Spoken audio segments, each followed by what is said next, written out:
Welcome back to Celebrity Radio. It's Alex Belfield talking to some of the country's biggest stars and some of my favourite people. And we've got one for you today. A man who shot to fame on X Factor and has a brand new album out. His title track is called Alive. And he's newly married and he joins us now. Ben Haenow, how are you? Really good. Thank you so much for having me. I really appreciate it. No, it's lovely to talk to you. I mean, the trouble with you is you've got everything, really. You've got the voice and you've got the talent and the personality, but not the looks. It's disappointing, isn't it, really?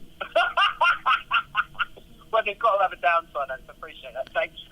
Do you know, I was looking in the mirror at myself earlier and I thought, if only you had my face, you'd be successful. You know what I mean? But listen, I'm thinking maybe we could do some sort of splicing, or maybe we could get together and create something.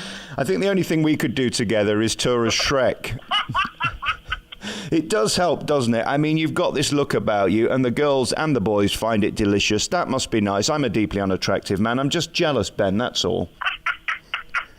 Thank you so much, you say that. I mean, I've got a wife at the moment, which I've been lucky enough to get, and I'm going to keep her. But yeah, I think it's been good for me so far. Settling down, was that a big decision? Because, I mean, you could still have anyone. I mean, you're in show business. The rules are very blurred.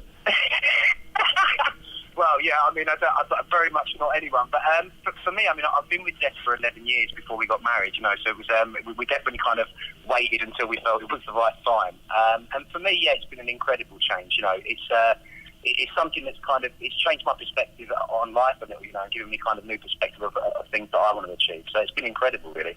Is she one of those wives that's in awe of you, or does she still put you in your place and make you do your own laundry? Absolutely getting put in my place every second of every day, Alex. That's the kind of lady that I've married.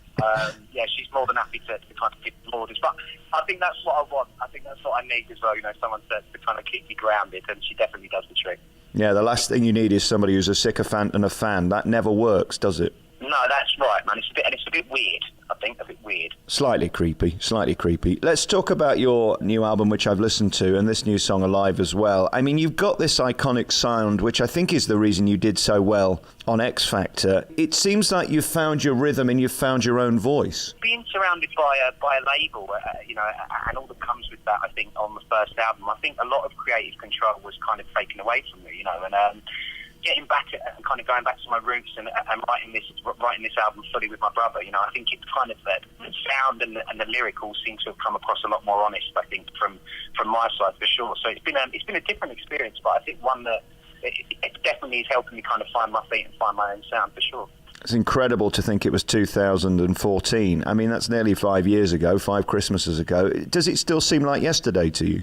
You know what, it does at times. I think, you know, you still get kind of almost flashbacks to stuff that happened, and it feels, you know, like it kind of happened, you know, almost last week. But I think the time's gone fast. They've gone pretty fast, you know. It does seem to have kind of sped by. So you saying that, it does seem like quite a while ago. Yeah, incredible. And then we look at what you do on stage. You have a comfortability, if there's such a word, that I find really appealing. It seems like you feel at home on stage, and that only comes through hours and hours of doing it.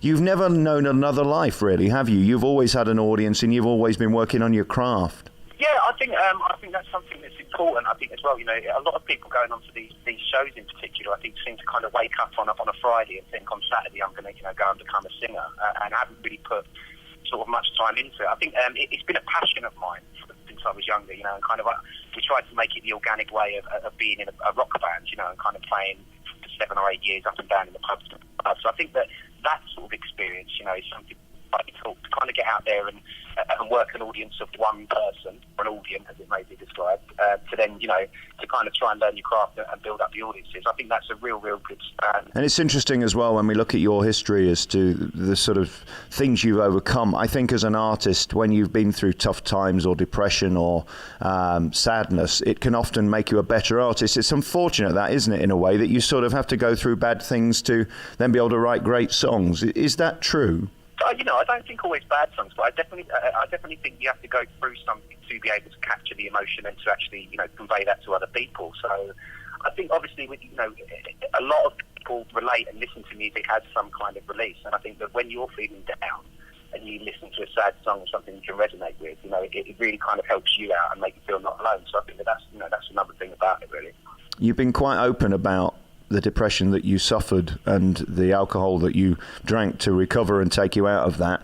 It seems like now we're happy to talk as men about our difficult times. 20 years ago, we wouldn't have done this. I think it really helps other guys who are struggling. Is that why you wanted to do it?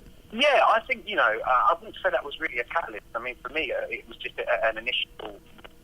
It was what came out of me, and it wasn't kind of like something I was aiming for. But I think that you're definitely right now. The ability for kind of men to not feel like they're weak or vulnerable by saying, that they do go through these sort of things. And as you say, anything nowadays that's so prevalent. I think anything that can kind of get out and reach out to somebody who doesn't want to talk about something and maybe help them think, well, okay, if they talked about it, maybe I can. I think that's only an amazing thing that can come from music. So for sure, it's definitely something I think about now.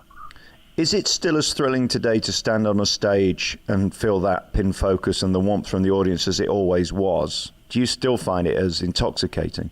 Yeah, I think that's it. I think once the buzz goes from that, if you're not enjoying, if that's not the pinnacle of what you're doing as an artist, to get out there and stand in front of the people that have come to see you or are going to, are going to help you in your career. If you're not enjoying that, then for me, there's no point doing it. And I think that, if anything, it's become an even bigger buzz for me to kind of see the crowds and the audiences turning up at the shows I'm doing after kind of having come off the back of being dropped by a major label, where this is not going to go anywhere. It's being out there and being on that stage that makes me feel comfortable and at home and kind of, that give me the love, make me feel that. So, I feel more comfortable now, that people are still kind of showing their support. And then releasing this new album, people are going to judge. I mean, I was listening to Forgive and Forget earlier, which is a beautiful record, and Rising as well, which is another fabulous track that you do.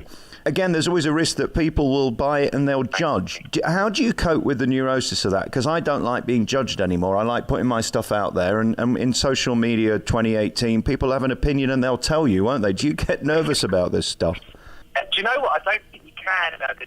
I realise as a musician, or as even a person who likes music, some music I like, some music I don't. You are basically saying, come and have a go. You're saying, hey, do you like this? And people are saying, yes, I do, or no, I don't. I think it's one of those things, man. You've got to take the rough with the smooth for me, and you're not going to be everyone's cup of tea, just as much as I don't like every bit of music. Right. So the sad thing is that you do get those people on there so willing to just.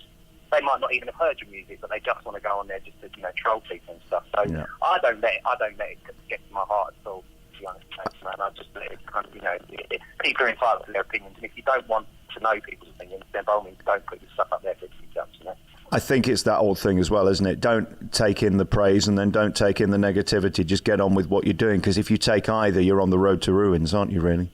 Yeah, wise words, man. Actually, really wise words. I think you've got, as long as your conviction's there and what you think you're doing in your heart is right. People can tell you what they think, and as long as you can kind of stand by it and justify it yourself, I think you're in a good place. Which are you best at? Are you best at singing the songs? Are you best at performing them or writing them? Do you know what? You can only sort of take that as the opinion and criticisms or praise of other people. But I think for me, I enjoy the writing side of it, and I think that's where I would feel most proud of something is kind of within the lyrics writing sort of across. So I think that the thing that I've been working on really for the last couple of years is the writing side of it. The performance, and that comes from what the audience give you and kind of when you're out there playing. But I think the writing is something that really can actually be worked on, and that's something that I've tried to do a lot recently. Yeah, amazing. And where's your happy place? Do you like travelling now? What do you like to do when you're not on stage? Do you know what, man? I'm not on stage. I really just like to be around my family. As I said, I think I've spent so long kind of away from them, particularly over the last sort of 3 years from the show, and kind of after that, it was a real I think that kind of again put into perspective for me that I wasn't really spending enough time with my family and friends. So any kind of downtime I get, I just like to kind of we're big eaters and big cooks in the family, so we like to kind of get together and have a meal. What's the future going to hold in terms of live performance? Are you going to tour this album? Are we going to get to see you live? We came off a tour at the end of January this year, so I've got a few festivals and stuff booked in over the summer, and we're looking to maybe tour the album again towards the end of the year. And just kind of get the reactions and stuff from people and get the songs out so people can have them enough to kind of shout them back at us at the shows that we play. Panto can pay more than any album these days. Could you be tempted by Dick in December or maybe Cinderella's Ugly Sister or something? Oh, no, I couldn't. Oh, yes, I could. Yeah, quite. I don't know. I'd like to do something. I'd like to do something local, mate. So I really do too well with theatres and stuff. I went to the Cats, I think it was recently. Oh, God. Yeah, oh. but I don't know if the theatre's the right place. No, that's just rubbish. That has to be the worst ever show by Andrew Lloyd Webber. I think he did that on a day when he'd got earplugs in or something. I'm glad that's the review I left on the TripAdvisor. It does seem, though, that theatre is a place that you can sort of be seen and earn good money, and it's done sort of X Factor people and stars very well. Is a musical something you'd consider? Yeah, I think it is, but I think for me, musical, it's I've never really been into theatre stuff. I think the musicality in a lot of theatre songs for me is a bit too far detached from the kind of music that I'd like to do. But I think that with stuff like Rock of Ages, and the Queen musical and stuff like that, I think if it was something where the songs were kind of suited to, and maybe not so much like Notre Dame de Paris and Les Miserables, I think I could definitely be persuaded. Yeah, I've always dreamed of being a giraffe in The Lion King, Ben. I don't know whether it'll ever happen, but we'll keep trying. I've always said chase your dreams. I've always said chase your dreams, Alex. And you sound like a tall man on the phone. Hey, listen, you can go and find out about this new album. Alive is available now, and it really is beautiful, and it celebrates your voice and your talent, and what a voice it is. Congratulations on everything. Thank you for talking to me today. Find out more by going to Facebook or Twitter, or, of course, the website as well. Released by Sony as well, which must be a thrill, because to sort of have a publisher again is every guy's dream. Congratulations on that. Thank you. So honestly, thank you for your kind words. Thank you for having me, and thank you so much. And I hope to speak to you soon, man.